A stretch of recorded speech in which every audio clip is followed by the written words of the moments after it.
بسم اللہ الرحمن الرحیم۔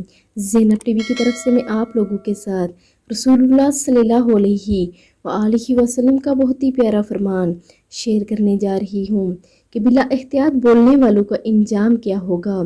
رسول اللہ صلی اللہ علیہ وآلہ وسلم نے ارشاد فرمایا، میرے نزدیک تم میں سے یعنی دنیا میں سب سے زیادہ قابل نفرت اور قیامت کے دن مجھ سے دور بیٹھنے والے وہ لوگ ہیں جو باتونی یا بلا احتیاط بولنے والے، زبان دراز اور تکبر کرنے والے ہیں۔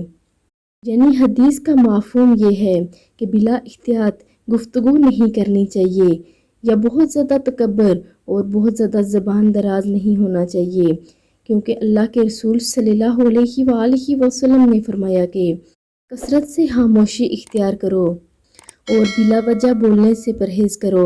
اللہ رب العزت ہمیں عمل کرنے کی توفیق عطا فرمائے، آمین ثم آمین۔